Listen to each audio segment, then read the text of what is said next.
नवरात्रीचे 9 दिवस सुरू असले की उपवासाला रोज रोज काय करायचं, वेगवेगळे कुठले प्रकार बनवायचे हे सुचत नाही.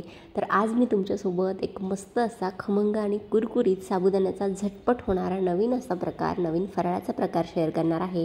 साबुदाणा वडा किंवा नेहमीची तीच साबुदाणा खिचडी खाऊन कंटाळला असाल तर एकदम खमंग आणि कुरकुरीत असे साबुदाणा फ्राईज मी तुमच्यासोबत आज शेअर करणार आहे.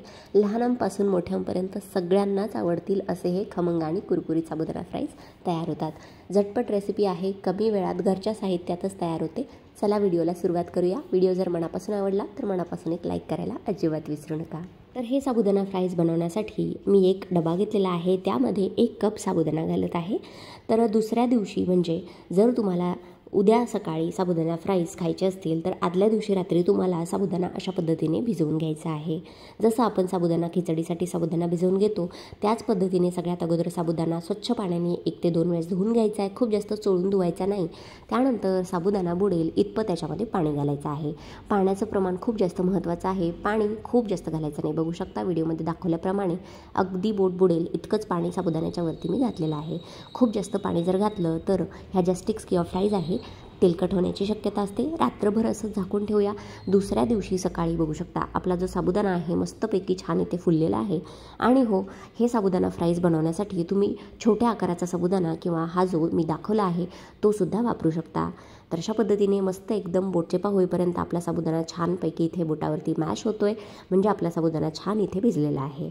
चला एका मोठ्या अशा बाउलमध्ये हा जो साबुदाणा आहे तो काढून घेऊया. तर एकदम नवीन वेगळा असा हा प्रकार आहे. मुलांसाठी सुद्धा तुम्ही डब्याला नाश्त्याला बनवू शकता. साबुदाणा एका भांड्यामध्ये काढल्यानंतर त्यामध्ये आपण 3 ते 4 उकडलेले बटाटे घालणार आहोत.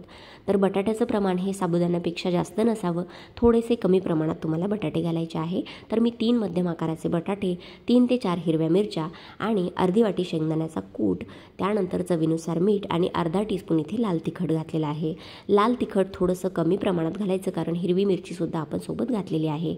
हवं असल्यास तुम्ही याच्यामध्ये अर्धा चमचा लिंबाचा रस आणि 1 चमचा साखरसुद्धा घालू शकता जर तुम्हाला थोडेसे चटपटीत असे हे फ्राईज हवे असतील तर. व्यवस्थितपणे पाण्याचा हात न घेता अशा पद्धतीने उकडलेल्या बटाट्यामध्येच तुम्हाला हे जे सगळं मिश्रण आहे फ्राईजसाठीचं ते तयार करून घ्यायचं आहे. पाणी किंवा याच्यामध्ये कुठलंही लिक्विड वापरायचं नाही आहे. जर पाण्याचं प्रमाण याच्यामध्ये वाढलं तर आपले साबुदाणा फ्राईज तेलकट होतात आणि ह्याच मिश्रणापासून तुम्ही साबुदाणा वडेसुद्धा बनवू शकता. हवं असल्यास याच्यामध्ये चिरलेली कोथिंबीरसुद्धा घालू शकता. मी चिरलेली कोथिंबीर घातलेली आहे. जर तुम्ही उपवासाला कोथिंबीर खात नसाल तर याच्यामध्ये स्किप केली तरी चालेल. अशा पद्धतीने साबुदाणा फ्राईज बनवण्यासाठी आपलं मिश्रण इथे तयार आहे. अशा पद्धतीने तुम्हाला हातावरती ह्याच्या स्टिक्स किंवा फ्राईज तयार करून घ्यायच्या आहे.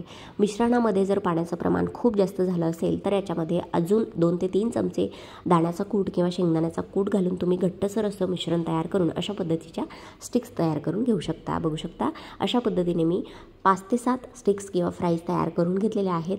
अतिशय खमंग आणि कुरकुरीत लागतात. थोडासा वेगळा प्रकार आहे. मुलांनासुद्धा डब्याला नाश्त्याला देऊ शकता. आणि नेहमीची साबुदाण्याची खिचडी किंवा साबुदाणा वडा खाऊन कंटाळा आला असेल तर अशा पद्धतीचं वेगळं हे स्नॅक्स असे तयार करून बघू शकता.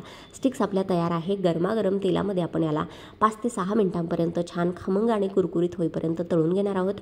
तर सुरुवातीला 2 ते 3 मिनिटं याला छान कडकडीत तेलामध्ये तळायचं आहे. नंतर गॅसची फ्लेम थोडीशी मीडियम करून आपण याला 4 ते 5 मिनिटं अजून तळून घेणार आहोत. सुरुवातीला जर गॅसची फ्लेम कमी किंवा मंद गॅसवरती हे फ्राईज तळले तर थोडेसे तेलकट होण्याची शक्यता असते. त्यामुळे सुरुवातीला हाय फ्लेमवरती याला 2 ते 3 मिनिटं तळून घ्यायचं. अजून 2 ते 3 मिनिटं मीडियम फ्लेमवरती तळून घ्यायचं. मस्तपैकी छान रंगही आलेला आहे आणि एकदम खमंग कुरकुरीतसुद्धा आपले हे फ्राईज इथे तयार आहे. बघू शकता याचा रंग आणि आवाजावरून तुम्हाला कळत असेल की अगदी मस्त खमंग आणि कुरकुरीत हे फ्राईज तयार झालेले आहेत. एका प्लेटमध्ये याला काढून घेणार आहोत.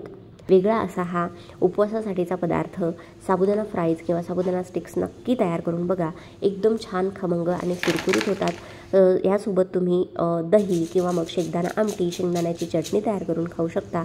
एकदम छान लागतात आणि थोडासा वेगळा प्रकार आहे. अजिबात तेलकट होत नाही. तर या नवरात्रीच्या 9 दिवसांमध्ये एकतरी दिवस अशा पद्धतीचा हा उपवासाचा फराळ नक्की करून बघा. खूप जास्त चविष्ट आणि छान अशी रेसिपी आहे.